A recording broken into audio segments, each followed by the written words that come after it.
Price lord. ಅನೇಕರು ವಿಡಿಯೋವನ್ನು ನೋಡ್ಬಿಟ್ಟು ಕೇಳುವ ಒಂದು ಪ್ರಶ್ನೆ ಏನಂದ್ರೆ, ಬೆಳಗಿನ ಜಾವದಲ್ಲಿ ಈ ರೀತಿಯಾಗಿ ವಾಕ್ಯವನ್ನು ಹಾಕ್ತಿರಲ್ಲ, ಮುಖದಾಕ್ಷಿಣ್ಯ ಇಲ್ಲದೆ ಮಾತಾಡ್ತಿರಲ್ಲ, ಮನಸ್ಸು ಚುಚ್ಚೋ ತರ ಹೇಳ್ತಿರಲ್ಲ, ಇದರಿಂದ ಯಾವ ಒಂದು ಲೈಕ್ಸ್ ಬರಲ್ಲ, ಯಾವ ವ್ಯೂಸ್ ಬರಲ್ಲ ಅಂತ ಹೇಳ್ತಾರೆ. ಅರೆ, ಮನುಷ್ಯನ ಒಂದು ಲೈಕ್ಸ್ ವ್ಯೂಸ್ ಗಾಗಿ ನಾವು ಮಾತಾಡ್ತಿಲ್ಲ. ದೇವರ ವಾಕ್ಯವು ಒಬ್ಬ ಮನುಷ್ಯನಲ್ಲಿ ಮಾನಸಾಂತರ ಹುಟ್ಟಿಸುವುದಕ್ಕಾಗಿ, ಅವನು ಬದಲಾಗುವುದಕ್ಕಾಗಿ ನಾವು ಪ್ರಯಾಸ ಪಡುವವರಾಗಿದ್ದೇವೆ. ಯಾಕಂದ್ರೆ ದೇವರ ವಾಕ್ಯವು ಸಜೀವವಾದದ್ದು, ಇಬ್ಬಾಯಿ ಕತ್ತಿಯಂತೆ ಪ್ರಿಯರೇ. ವಾಕ್ಯವು ಮನುಷ್ಯನಲ್ಲಿ ಬದಲಾವಣೆ ಉಂಟು ಮಾಡಬೇಕು. ದೇವರ ವಾಕ್ಯವನ್ನು ಅನೇಕ ರೀತಿಯಲ್ಲಿ ಸಾರುವವರಾಗಿರ್ತಾರೆ. ಆಶೀರ್ವಾದ ಉಂಟು, ಎಲ್ಲವೂ ಉಂಟು, ಆದ್ರೆ ಶಾಶ್ವತವಾದದ್ದು ಪರಿಶುದ್ಧತೆಯು ಮತ್ತು ಮಾನಸಾಂತರವು.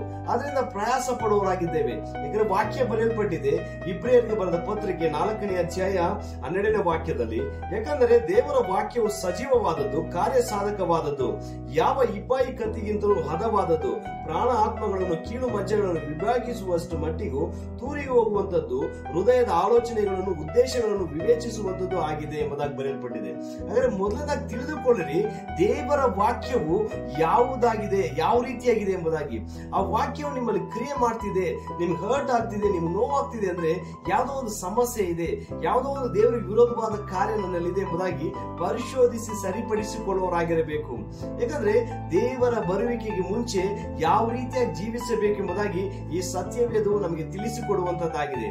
ಯಾಕಂದ್ರೆ ಸತ್ಯವೇದ ಎಂಬುದಾಗಿ ನೋಡೋದಾದ್ರೆ ಬೈಬಲ್ ಎಂದ್ರೆ basics instruction before living earth. ಹಾಗಾದ್ರೆ ಈ ಲೋಕವನ್ನು ಬಿಟ್ಟು ಹೋಗುವುದಕ್ಕಿಂತ ಮುಂಚೆ ದೇವರ ಬರುವಿಕೆ ಎಂದು ನಾವು ತೆಗೆದುಕೊಳ್ಳಬೇಕಾದ್ರೆ ಯಾವ ರೀತಿಯಾಗಿ ಜೀವಿಸಬೇಕೆಂಬುದಾಗಿ ಸತ್ಯವೇದವು ತಿಳಿಸಿಕೊಡುವಂತದ್ದಾಗಿದೆ. ಅನೇಕರು ಆಶೀರ್ವಾದ ಬಗ್ಗೆ ಮಾತಾಡ್ತಾರೆ, ಇಲ್ಲ ಅಂತ ನಾನು ಹೇಳ್ತಿಲ್ಲ. ಅದಕ್ಕಿಂತ ಮುಖ್ಯವಾದದ್ದು ದೇವರ ಸಮ್ಮುಖದಲ್ಲಿ ಪರಿಶುದ್ಧರಾಗಿ, ನೀತಿವಂತರಾಗಿ, ದೇವರಿಗೆ ಭಯಪಟ್ಟು ಜೀವಿಸುವುದು ಪ್ರಿಯರೇ. ಅದರಿಂದ ನಮ್ಮನ್ನು ಒಪ್ಪಿಸಿಕೊಡೋಣ, ದೇವರ ನಾಮವನ್ನು ಮಹಿಮೆ ಪಡಿಸೋಣ, ಸರಿಪಡಿಸಿಕೊಳ್ಳೋಣ. God bless you all.